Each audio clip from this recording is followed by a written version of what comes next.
Assalamualaikum. Apa kabar hari ini anak-anak? Semoga anak-anak semua selalu sehat dan selalu semangat. Apalagi hari ini, hari Senin sesudah liburan ya. Semoga semangatnya jadi lebih banyak lagi ya. Hari ini seperti biasa hari Senin kita selalu belajar PLH.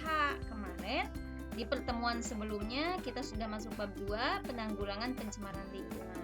Pada pertemuan sebelumnya kita sudah membahas mengenai pencemaran udara. Hari ini kita akan membahas pencemaran air, pencemaran tanah beserta penanggulangannya. Alangkah lebih baiknya sebelum memulai pembelajaran kita berdoa terlebih dahulu dan membaca basmalah bersama-sama ya. Bismillahirrahmanirrahim. Selanjutnya seperti biasa siapkan alat tulisnya, kemudian simak videonya dari awal sampai selesai. Jangan dilihat latihannya saja, tetapi disimak penjelasannya. Kemudian kerjakan latihannya. Setelah dikerjakan latihannya, usahakan kirim jawaban dari latihan itu tepat waktu ya. Oke, kita mulai pembahasannya ya. Pencemaran air dan penanggulangannya. Air merupakan sumber kehidupan, ya. Namun di Indonesia saat ini air merupakan masalah yang pelik, mulai dari peristiwa banjir sampai kekeringan. Menurut Lembaga Ilmu Pengetahuan Indonesia atau LIPI, wilayah Indonesia memiliki banyak kandungan air. Hampir 6% air di dunia itu ada di Indonesia. Luar biasa ya. Nah, namun dalam kenyataannya kita sering mengalami kesulitan air bersih dan mengalami kekeringan. Hal ini disebabkan oleh kerusakan alam dan pencemaran air, ya. Nah, di sini ada yang bertanya, Miss, apa itu pencemaran air? Apa saja penyebab air itu tercemar?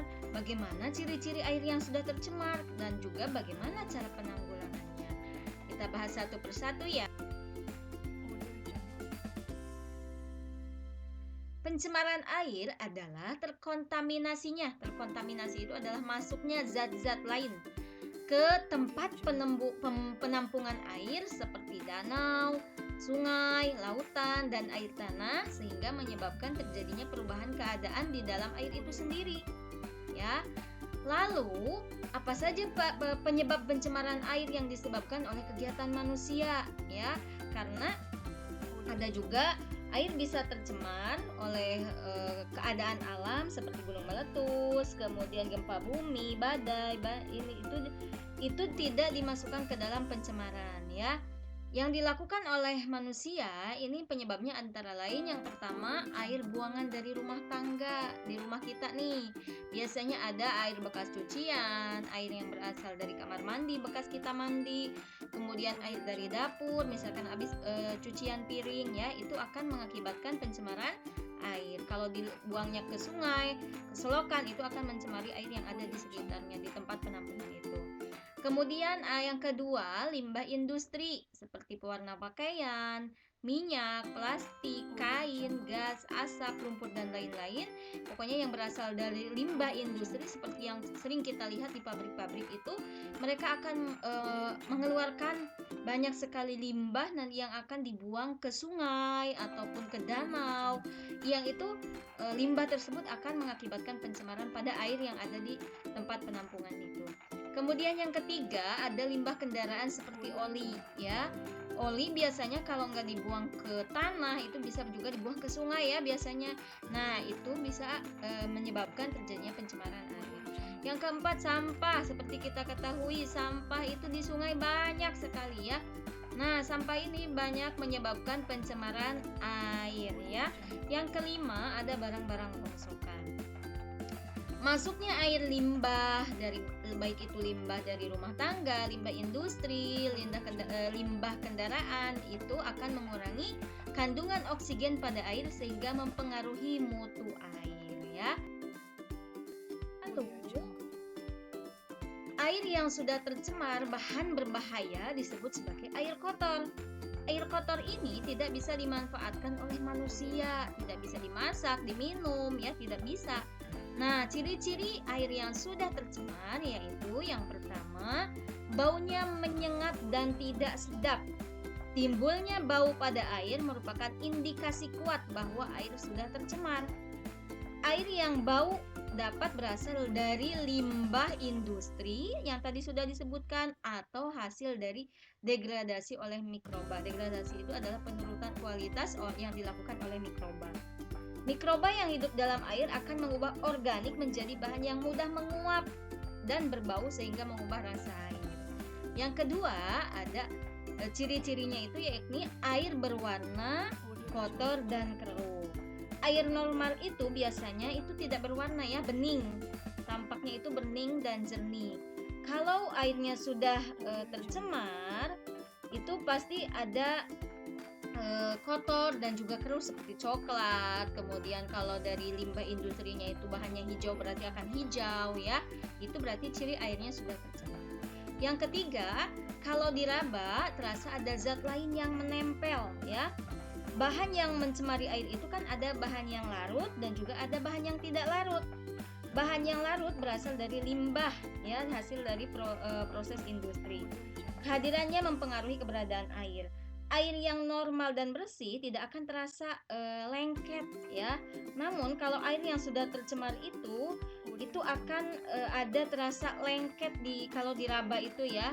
Seperti ada zat lain yang menempel, terasanya itu lengket ya.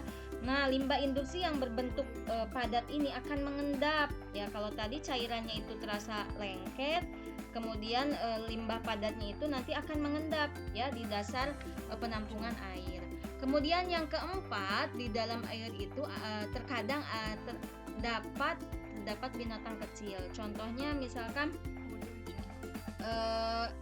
apa itu binatang-binatang kecil ya, kalau di kecebong ya, kalau di ini banyak juga ya binatang-binatang yang mungkin tidak terlihat oleh kasat mata tetapi bisa dilihat oleh misalkan mikroskop dan lain sebagainya ya.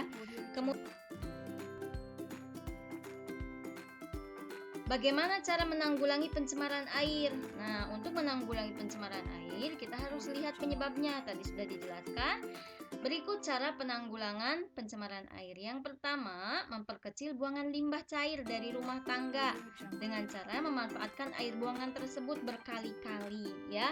Contohnya misalkan tadi air bekas cucian bisa digunakan untuk mencuci motor, mencuci mobil ya. Kemudian dewasa ini sudah ada teknik pengolahan air limbah ya menjadi air bersih.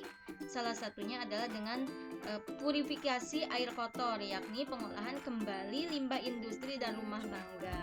Caranya di sini adalah dengan cara yang pertama, disaring terlebih dahulu dari lumpur dan untuk selanjutnya diproses. Sebagian lumpur tersebut kemudian diproses menjadi kompos atau dikeringkan. Ini adalah teknik purifikasi air kotor menjadi air bersih ya. Yang kedua, mengolah limbah cair dari industri sebelum dibuang ke sungai, yakni dengan membuat tempat pengolahan air limbah ya. Seperti tadi dijelaskan bahwa air yang kotor baik itu dari limbah industri ataupun dari limbah rumah tangga bisa menjadi air bersih kembali dengan teknik purifikasi air kotor. Airnya yang sudah disaring itu bisa digunakan kembali, sedangkan lumpurnya itu bisa dijadikan sebagai pupuk ya, ataupun di sini kalau limbahnya itu dari limbah industri bisa dijadikan sebagai bahan baku lagi, contohnya misalkan sebagai campuran semen ya. Ini adalah cara yang kedua. Memanfaatkan sampah organik menjadi pupuk. Sampah buangan, sampah-sampah rumah tangga yang berasal dari bahan organik atau bahan yang basah sebaiknya dijadikan sebagai pupuk kompos. Dengan cara itu kita bisa mendapatkan 3 keuntungan. Yang pertama, membantu menanggulangi pencemaran air sungai. Yang kedua, mendapatkan kompos sebagai pupuk tanaman. Yang ketiga, kalau komposnya itu dalam jumlah yang banyak, bisa dijual ke petani sehingga mendapatkan penghasilan untuk kita. Yang keempat, mendaur ulang sampah anorganik atau sampah-sampah kering sehingga bisa menjadi menjadi barang-barang yang bermanfaat bagi kita. Yaitu adalah cara menanggulangi tanah, ada juga pencemaran tanah dan penanggulangan. Ya, pencemaran bisa juga terjadi di tanah ya anak-anak. Nah, apa saja nih Miss penyebab terjadinya pencemaran tanah dan juga cara menanggulanginya? Nah, kita bahas satu persatu lagi ya. Simak baik-baik. Yang pertama, penyebab terjadinya pencemaran pada tanah yaitu sampah anorganik seperti plastik ya. Seperti kita ketahui, plastik merupakan bahan pencemaran tanah yang sangat berbahaya. Kenapa? Karena plastik itu tidak mudah hancur dalam waktu yang singkat. Menurut para ahli, waktu yang diperlukan untuk hancur si plastik itu bisa lebih dari 100 tahun.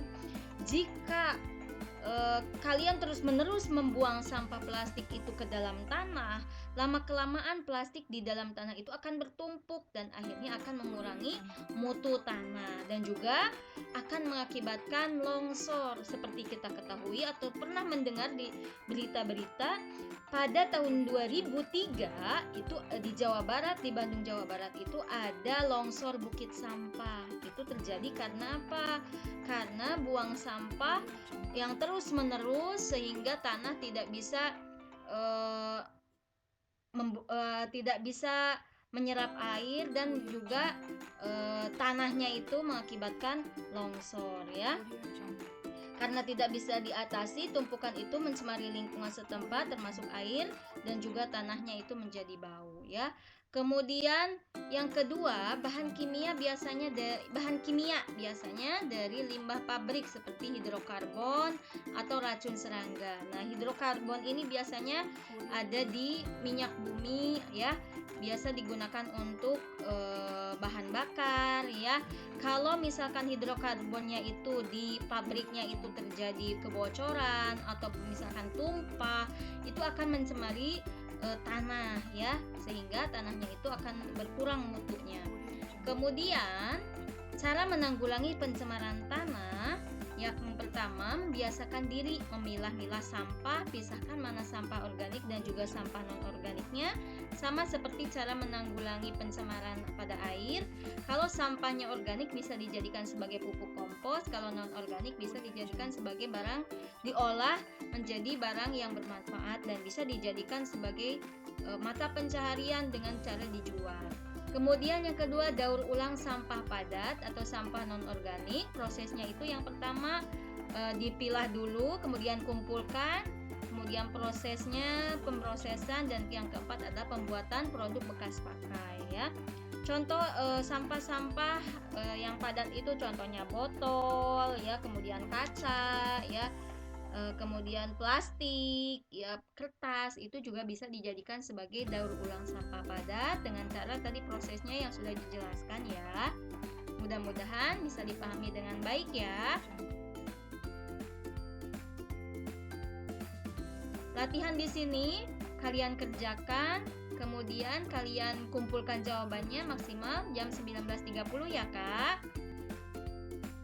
Terima kasih atas perhatiannya. Mudah-mudahan pembahasan kali ini bisa dipahami dengan baik dan juga bisa mengerjakan latihannya tepat waktu ya. Terima kasih. Wassalamualaikum warahmatullahi wabarakatuh.